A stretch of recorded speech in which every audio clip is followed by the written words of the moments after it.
जय रंगमंच के दर्शकों को रश्मि गुप्ता का प्यार भरा नमस्कार। प्रस्तुत है हमारा साप्ताहिक कार्यक्रम बातें फिल्मों की। 2021 में जय रंगमंच के दर्शकों का बहुत बहुत स्वागत। मैं हूं आपका होस्ट प्रकाश भाटिया। बात चल रही थी देवानंद साहब की। हम दोनों सुपरहिट हुई। उसमें साधना और नंदा को बतौर हीरोइन रखा और देवानंद साहब ने डबल रोल किया था। और आपको सुन के थोड़ा अचरज होगा, हैरानी होगी कि सलमान खान से पहले भी किसी ने अपनी बॉडी दिखाई है कमीज उतार के। जी हाँ, देवानंद साहब ने हम दोनों में एक जगह अपनी शर्ट उतारी है और अपनी बॉडी दिखाई है, लेकिन बॉडी दिखाने के लिए नहीं दिखाई है। वहाँ वो डिमांड थी शर्ट चेंज करने की, वहाँ वो बॉडी दिखाई है। तो ये कहना कि देवानंद साहब बोल्ड नहीं थे, देवानंद साहब ज़रूरत के हिसाब से बोल्ड थे अपने रोल में। खैर, हम दोनों खूब चली, डबल रोल में पसंद किया गया, लेकिन उसके बाद भी वो दो मुख्तलिफ किरदारों में जो मुख्तलफपन आना चाहिए वो मेकअप को छोड़ के वैसा नहीं दिखा। वो एक तरह से देवानंद साहब ही दिख रहे थे, लेकिन उसके बाद भी उन्हें पसंद किया गया और वहाँ से उनकी काफ़ी क्रिटिक्स ने भी प्रशंसा की, क्योंकि एक डिफरेंट तरह का सब्जेक्ट लेके उन्होंने किया था। देवानंद साहब के बारे में बता दूं कि जबान के बड़े पक्के थे। किसी फिल्म में, मेरे ख्याल में काला बाजार में, नंदा उनकी बहन बनती है। तो नंदा ने देव साहब से कहा था कि मुझे तो आप बहन का रोल देते हैं, कभी हीरोइन का भी रोल दीजिए। तो उन्होंने कहा था कि वक्त आएगा तो मैं हीरोइन का रोल ज़रूर दूंगा। और उन्होंने हम दोनों में नंदा को बतौर हीरोइन लिया, साधना के साथ साथ। इस मामले में वो ज़बान के बड़े पक्के थे। जिसको कुछ कह देते थे वो याद भी रखते थे और वक्त आने पर उसे पूरा भी करते थे। हम दोनों के गाने बहुत शानदार।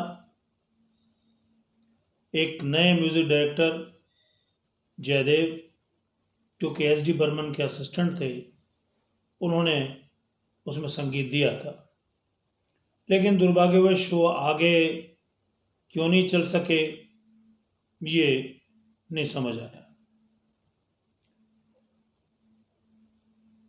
देवानंद साहब की हम दोनों के बाद कई पिक्चरें आई, लेकिन हम दोनों वाली वो पकड़ जो थी वो और फिल्मों में उतनी नहीं बनी। अभी उसमें शायद वो चीज़ आने में अभी कुछ समय था। ऊपर वाले ने शायद उनके लिए कुछ और ही तय कर रखा था। अभी तक वो रोमांटिक हीरो के रूप में ही आगे बढ़ते चले आ रहे थे। हाँ, हम दोनों में रोमांटिक पे बात आई मुझे। हम दोनों की शुरुआत में जब गाना है अभी न जाओ छोड़कर दिल अभी भरा नहीं, उसमें साधना जी के साथ इनका करीब 7-8 मिनट का एक रोमांटिक सीन है और गजब का सीन है।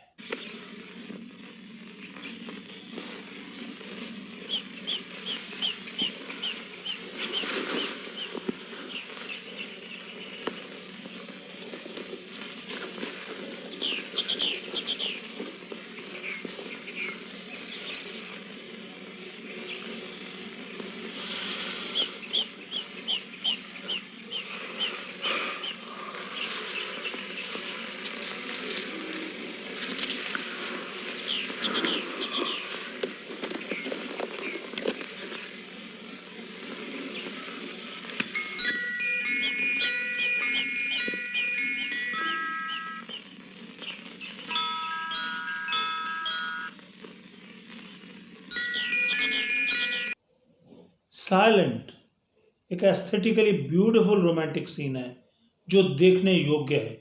मैं सबसे आग्रह करूंगा कि इस फिल्म में ये सीन ज़रूर देखें।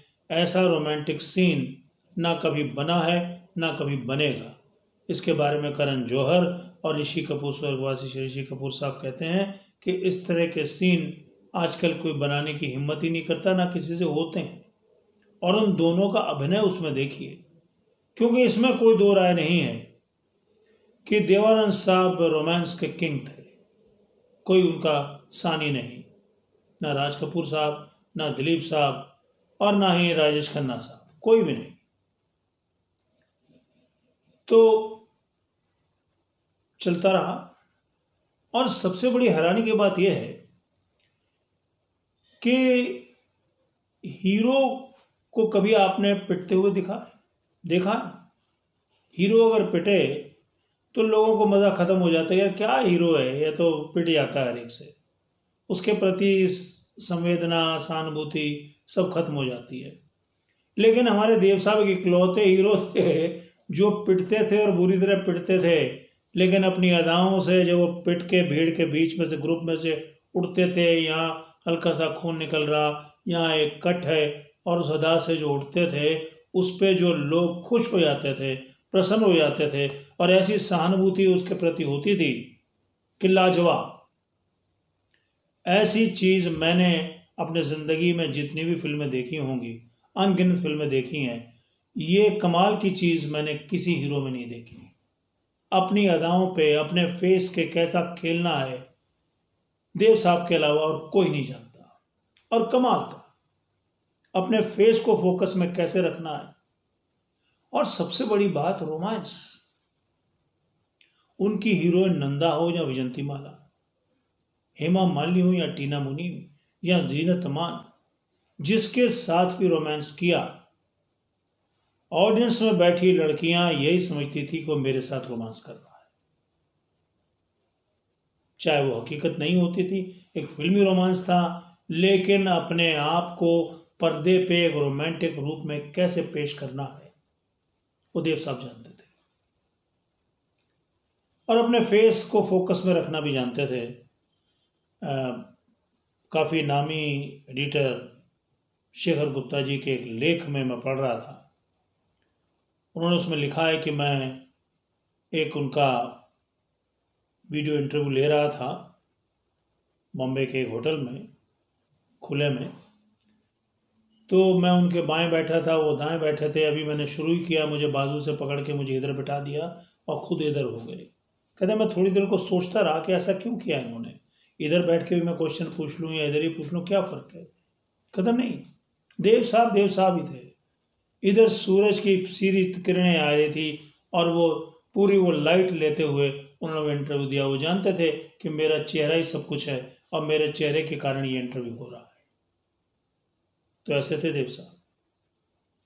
लेकिन अभी भी देव साहब की पोजीशन वो नहीं थी जिसे हम एज एन एक्टर ग्रेट कहें। एज एन रोमांटिक हीरो तो he was one of the greatest ever produced in India.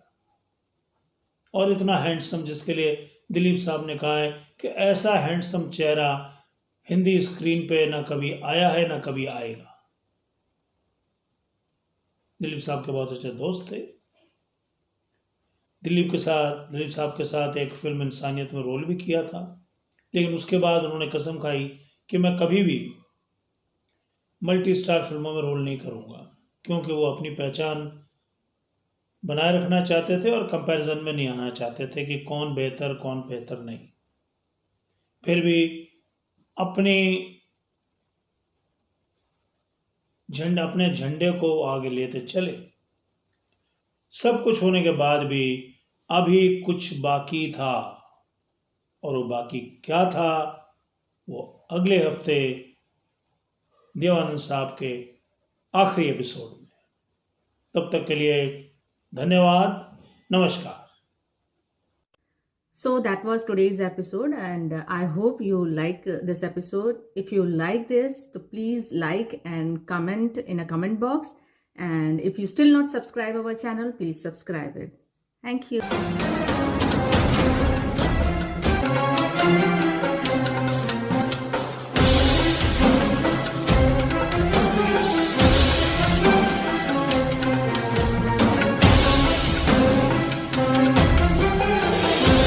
जय रंगमंच।